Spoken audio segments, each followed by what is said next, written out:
The Light Between Us, Part 2. "I'm coming," Lena whispered, already grabbing her bag. She didn't ask permission. She didn't care about the meeting. She just ran. The hospital smelled of antiseptic and fear. When she reached the waiting room, Jamie was pacing, their mom sitting rigid with clasped hands. Relief washed through her when the doctor said her dad was stable.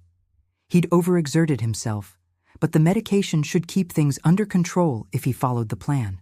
Still, the sight of him lying in that hospital bed, pale and hooked up to wires, shattered something inside her.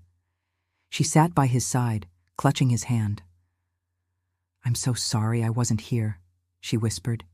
He squeezed her fingers, weak but firm. "You're here now. That's what matters." But Lena didn't believe it, not really. That night, as she drove back to her apartment, she pulled over halfway and sat in the car, sobbing until her chest ached. For the first time, she admitted the truth out loud.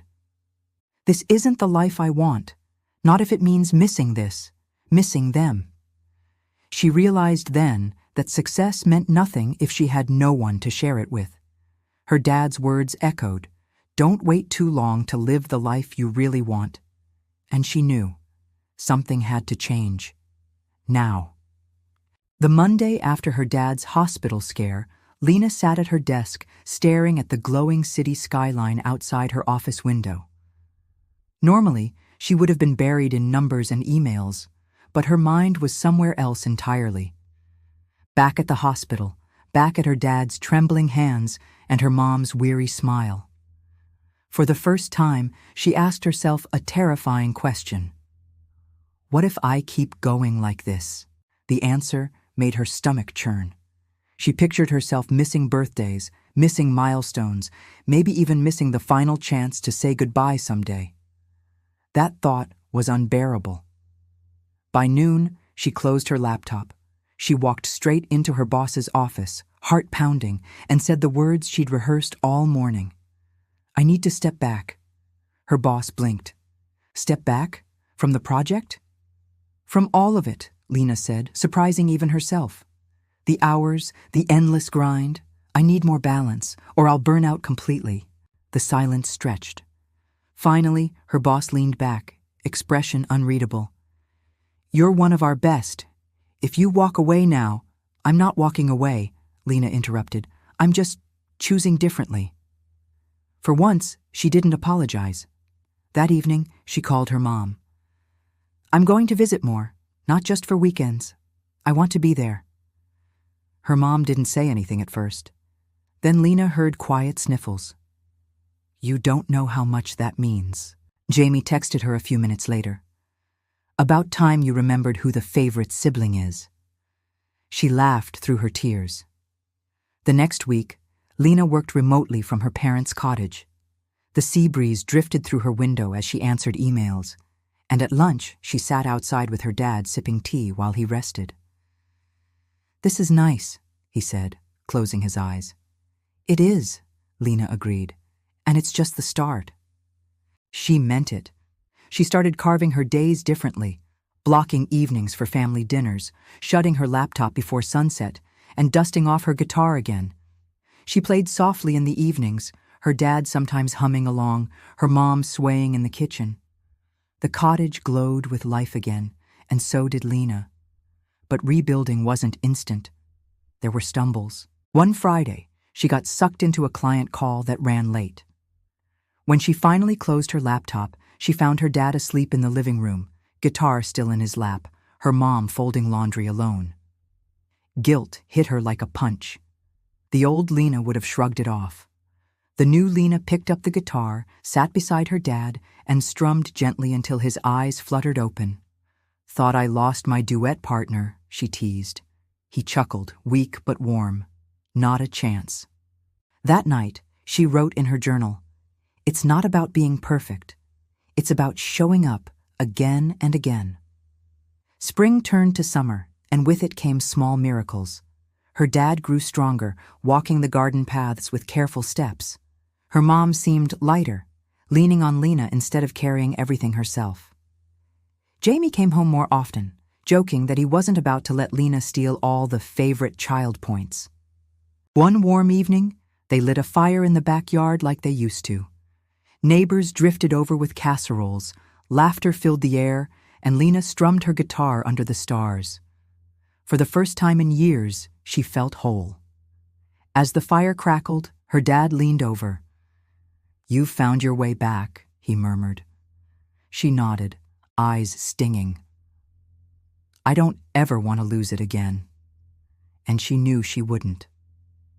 By the time autumn rolled back around, Lena hardly recognized the woman she had been a year ago. Her apartment in Boston was still there, her job still waiting, but she no longer let them consume her. She worked hybrid now, 2 weeks in the city, 2 weeks by the coast. It wasn't conventional, and it wasn't easy, but it was worth every compromise. The balance wasn't perfect. Some days, she still wrestled with guilt when she closed her laptop early or worry when she missed a client's call. But when she looked across the dinner table at her dad's grin, her mom's laughter, Jamie's endless antics, she knew she'd made the right trade. And in the quiet moments, she felt something even more surprising. She felt herself again. One crisp Saturday, the town hosted its annual harvest fair. Booths lined the streets, kids darted between hay bales, and music drifted from the community stage. Lena's family had gone every year since she was little, but this time was different. This time, she wasn't just watching from the crowd. "Ladies and gentlemen," the announcer called, "please welcome a local favorite, Lena Carter." Applause rose, and Lena stepped onto the stage, heart hammering. She clutched her guitar, scanning the crowd until she found her parents front and center, Jamie waving like an idiot. She took a breath. "This one's for my family," she said into the mic, "for teaching me what really matters." And then she began to play.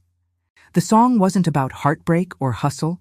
It was about lemon cake on birthdays, fire pits on summer nights, sticky notes in lunchboxes.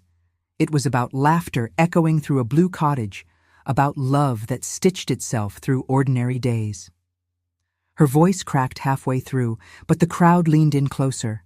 By the final chorus, tears blurred her vision, and she didn't care.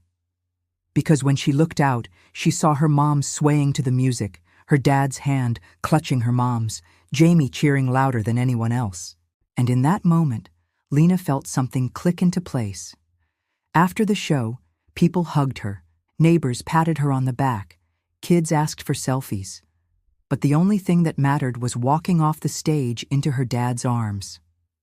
"You were incredible," he whispered, voice thick with pride. Her mom kissed her cheek. "You made us feel every word." Jamie grinned. "Guess I'm not the talented sibling after all." They laughed together, and Lena realized she wasn't just singing about home anymore. She was living it. That evening, as the fair wound down, Lena sat with her family on the porch swing, the sky streaked pink and gold. She thought of all the nights she'd once missed, all the calls she hadn't answered, all the time she thought she could make up later. She couldn't change those years, but she could choose now. She could choose tomorrow. Her dad squeezed her hand. "Feels good, doesn't it?" "What does?" Lena asked. "This," he said simply. "Being where you belong." She leaned her head against his shoulder, tears prickling her eyes. "Yeah," she whispered. "It feels like everything." Lena knew life wouldn't always stay this perfect. There would be hard days, missed calls, maybe even more hospital scares. But she also knew something she hadn't before. The light between her and her family wasn't fragile. It was resilient. It just needed tending. And she was ready to tend it every single day. As the porch swing rocked gently beneath them, laughter spilling into the cooling night air, Lena smiled. For the first time in a long time, she wasn't chasing success or running from failure. She was home. She was whole. I hope you enjoyed this video. If you did, please leave a like and a comment of what you thought of the story, and don't forget to subscribe. I'd greatly appreciate it.